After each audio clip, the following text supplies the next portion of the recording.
नमस्कार मंडळी, आपल्या घरासमोर उगवलेले झाड आपलं भाग्य बदलू शकतं हे तुम्हाला माहिती आहे का?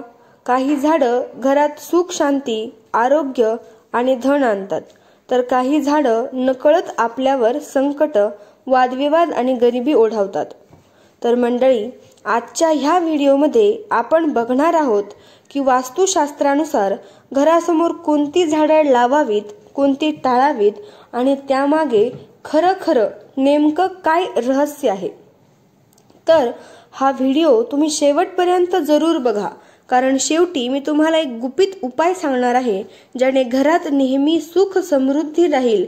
काही चुका आपल्याकडून याआधीही झाल्या असतील तर त्या आपण कशा काय निस्तारू शकतो हेही मी तुम्हाला या व्हिडिओच्या शेवटी सांगणार आहे, त्यामुळे व्हिडिओ शेवटपर्यंत जरूर पहा। आता सर्वात अगोदर मी तुम्हाला सांगणार आहे ते म्हणजे घरासमोर आपण कुठल्या प्रकारची झाडं लावावीत, ती झाडं नेमकी कोणती, ते लावण्याने काय फायदे होतात हे आपण आता पाहूया। तर मंडळी, सर्वात पहिलं झाड ते म्हणजे तुळस। तुळशीचं झाड घरासमोर लावल्यास घरात नेहमी सकारात्मक ऊर्जा राहते, लक्ष्मी प्रसन्नता वाढते। म्हणजे तुळशीचं झाड आपण सायंटिफिकली पाहिलं तर वातावरण शुद्ध करण्याचं काम करते। यामुळे आपले बरेचसे रोग टळतात आणि घरातील ताणतणावही यामुळे कमी होण्यास मदत होते। त्याचबरोबर दुसरं झाड म्हणजे आवळा। हो, आवळा म्हणजे आयुष्य, आवळा म्हणजे आरोग्य आणि आवळा हे दीर्घ आयुष्याचं झाड आहे असंही आपण म्हणू शकतो। मंडळी, घराजवळ जर आवळा असेल तर आजारपण कमी होतात, त्यामुळे घराजवळ नेहमी आवळ्याचं एक झाड असलंच पाहिजे। तिसरं झाड म्हणजे पिंपळाचं झाड। हे झाड थेट दारासमोर लावू नये, पण घराच्या थोडं दूर लावत असाल तर ते अत्यंत पवित्र मानलं जातं। धार्मिक दृष्टीने जर आपण पाहिलं तर पिंपळात देवतांचं वास्तव्य आहे असं आपल्या हिंदू संस्कृतीत मानलं जातं, त्यामुळे पिंपळाचं एक झाड आपल्या घराच्या थोडंसं जवळ असलं पाहिजे। चौथं म्हणजेच आंबा, मँगो, जो की सर्वांचा आवडता आहे। आंब्याचं झाड हे शुभ मानलं जातं। तुम्हालाही माहिती आहे, प्रत्येक धार्मिक समारंभात आंब्यांच्या पानांचा वापर होतो, कारण ते घरात पवित्रता आणि समृद्धी घेऊन येतात असं आपल्या पुराणांनुसार म्हटलं गेलेलं आहे। पाचवं झाड कदंबाचं झाड।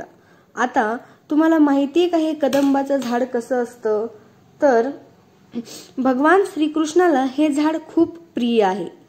घराजवळ कदंबाचं झाड जर असेल तर प्रेम, ऐक्य आणि कौटुंबिक सौख्य, कौटुंबिक सुख, कौटुंबिक नातं चांगलं राहण्यास मदत होते। आता सहावं झाड म्हणजे केळीचं झाड। मंडळी, केळीचं झाड बरेचदा लोक असं म्हणतात, मीही ऐकले की केळीचं झाड घराजवळ लावू नये, परंतु हे मिथ आहे।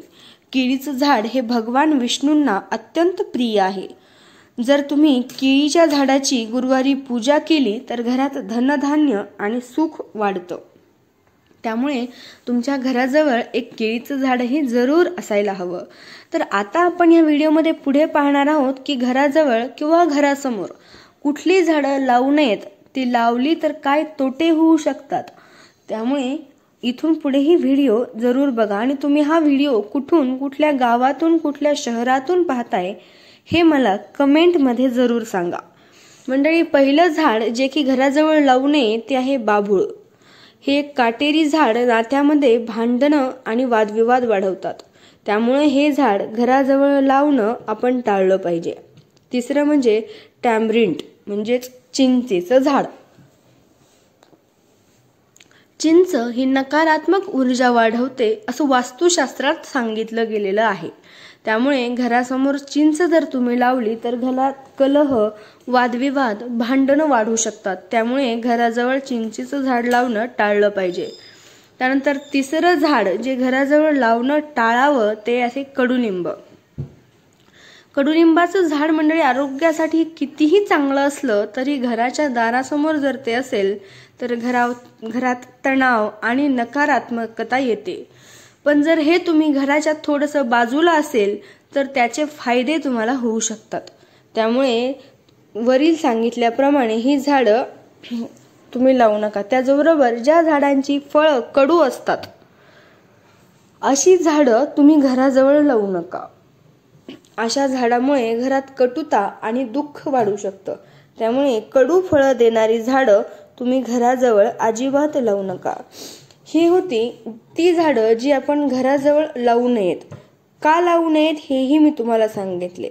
आता जी झाडं आपण घराजवळ लावणार आहोत ती तर लावायचीच, पण नेमकी कुठल्या ठिकाणी लावायची, कशी लावायची हे मी तुम्हाला आता या व्हिडिओमध्ये पुढे सविस्तर सांगणार आहे।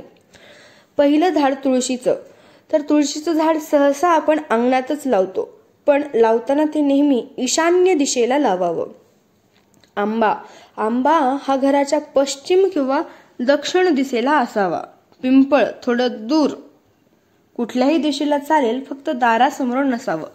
केळी अंगणात पूजेच्या जागेजवळ लावावी। जिथे आपण पूजा करतो त्या ठिकाणी आपण केळीचं झाड लावावं। या होत्या घराजवळ जी आपण झाडं लावतो ती झाडं लावण्याची दिशा आणि ठिकाणं, की या ठिकाणी तुम्ही झाडं लावू शकता। आता व्हिडिओच्या सुरुवातीला जे मी तुम्हाला सांगितलं होतं की मी तुम्हाला एक गुपित सांगणार आहे व्हिडिओच्या शेवटी, ते मी तुम्हाला सांगते। तर मंडळी, जर घरासमोर आधीपासूनच एखादं अशुभ झाड असेल, आता बऱ्याचदा आपल्याला माहित नसतं, आपण कुठलेही बी आणतो लावतो, तर असं एखादं अशुभ झाड जर असेल तर आणि ते तोडता येत नसेल तर त्या झाडाखाली श्री स्वामी समर्थांची किंवा आपल्या इष्टदेवतांची मूर्ती ठेवून रोज तिथे एक दिवा लावावा।